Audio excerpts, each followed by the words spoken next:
আসসালামু আলাইকুম, কেমন আছেন সবাই? আলহামদুলিল্লাহ আমি ভালো আছি। আজকে আমার মনটা ভীষণ ভালো, কারণ আব্বু আম্মু আসছে আমার বাসায় বরিশাল থেকে। তারা যেহেতু সকালে রওনা দিয়েছে আর আমার বাসায় এসে ইফতার করবে, তাই আমি দুপুরের পর থেকেই লেগে গিয়েছিলাম ইফতারের প্রিপারেশনে। এখানে যা যা ইফতার বানাবো সব কিছুই বের করে নিয়েছিলাম। এখানে ছোলা বুট বের করেছি। ডালের বড়ার জন্য ডাল ব্লেন্ড করা ছিল না, এই জন্য ডাল ভিজিয়ে ব্লেন্ড করে নেব। বাঁধাকপির পাকোড়া বানাবো আর এখানে একটু চিড়ার শরবত বানাবো। আমার আব্বু আম্মু দুজনেই চিড়ার শরবত খেতে খুব পছন্দ করে, এই জন্য চিড়া আর মুড়ি ভিজিয়ে রেখেছি। তো ঠিক 3টার দিকে আমার আব্বু আম্মু আমার বাসায় আসলো, আর আসার পরেই তো বড় বড় দুটো ব্যাগ দেখলাম।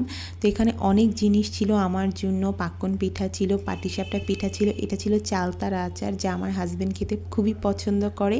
আব্বু আম্মু আমার জন্য হলুদের গুঁড়া মরিচের গুঁড়া নিয়ে এসেছিল। আসলে মেয়ের সংসারে কি কি লাগবে বাবা মা মনে হয় সবই কেমনে কেমনে যেন বুঝে যায়, কারণ আমার হলুদ আর মরিচের গুঁড়া শেষ হয়ে গেছিলো। পাটিসাপটা আমার ভীষণ পছন্দ, এখানে মিষ্টি নিয়ে এসেছিল। তো আমি বারবার বলছিলাম যেগুলো কেন এনেছো, এত কষ্ট করে দূর থেকে এসেছো, এতগুলো টানাটানি কেন করতে গেছো। আর এখানে ছিল আমার হাজব্যান্ডের জন্য ইলিশ মাছ। আমার হাজব্যান্ড ইলিশ মাছ লাভার, তো এই জন্য আমার হাজব্যান্ডের জন্য ইলিশ মাছ নিয়ে এসেছে। আমি তো খুব বকাবকি করেছি রোজার দিনে এত কিছু কেন টানাটানি করে এনেছো, কিন্তু আসলে মা বাবার মন, মেয়ের জন্য কিছু না কিছু নিয়েই আসতে হয়। যেহেতু অনেক দূর থেকে আসবে, তাই কিন্তু এভাবে কাগজে পেঁচিয়ে এক একটা মাছ নিয়ে এসেছে, না হলে কিন্তু মাছ নরম হয়ে নষ্ট হয়ে যেত। তো এখন আমি এই কাগজগুলো থেকে মাছগুলোকে সরিয়ে তারপরে একটা ট্রেতে নিয়ে নেব।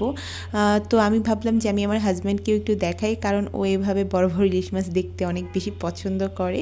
তো আমি চিন্তা করছিলাম যে এগুলো ইফতারিতেও খাবো, এই জন্য হচ্ছে আমি এখানে একটু সব কিছু নামিয়ে রাখলাম। আর এই যে দেখুন, আমার হাজব্যান্ডের জন্য আম্মু মধু নিয়ে এসেছে, গাছে দুটো পেঁপে ছিল, পেঁপে দুটো নিয়ে এসেছে। তো আমি বললাম যে তুমি এত কিছু কেন আনতে গেছো, হ্যাঁ এইসব আনার ঝামেলা কেন করেছো, আসলে আব্বু আম্মুর শরীরটাও তেমন ভালো না।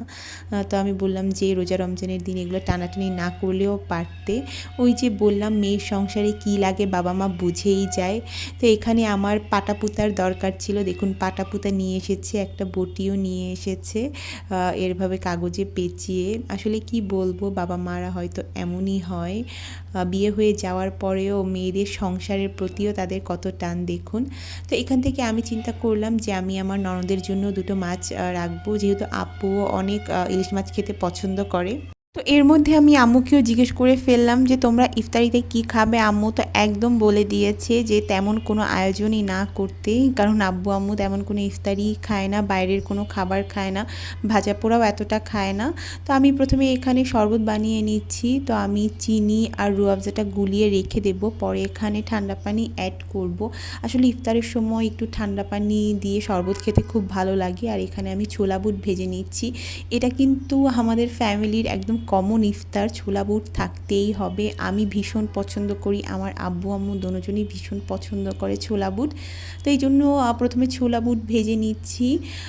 তো দেখতে দেখতে আমি কিন্তু সব ইফতার রেডি করে ফেলেছি, ইফতার টেবিলেও সাজিয়ে ফেলেছি। এখন আমি চিড়া শরবতগুলো গ্লাসে ঢালছি। এখানে আব্বু আম্মু, আমি আর আমার হাজব্যান্ডের জন্য। আমার হাজব্যান্ড কিন্তু চিড়া আর শরবত যে পছন্দ করে আগে আমাকে বলেনি। বাঁধাকপির পাকোড়া করেছি, মিষ্টি, তারপরে এই যে পাকান পিঠা, এগুলো সব কিছু এনে দিয়েছি, আলুর চপ রেখেছি। তো আমার হাজব্যান্ড বলল যে আজকে তুমি চিড়ার শরবত করেছো, এটা আমার খুবই পছন্দ। তো আমি বললাম যে এতদিন তুমি আমাকে বলোইনি যে তোমার চিড়ার শরবত পছন্দ, তো আমি তো প্রতিদিনই তোমাকে বানিয়ে দিতে পারতাম।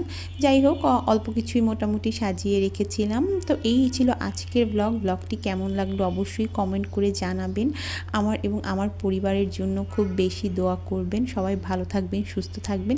দেখা হচ্ছে, কথা হচ্ছে নেক্সট ব্লগে। আর যদি ভালো লাগে আমার চ্যানেলটা কিন্তু অবশ্যই সাবস্ক্রাইব করবেন। আজকের মতো বিদায় নিচ্ছি, আল্লাহ হাফেজ।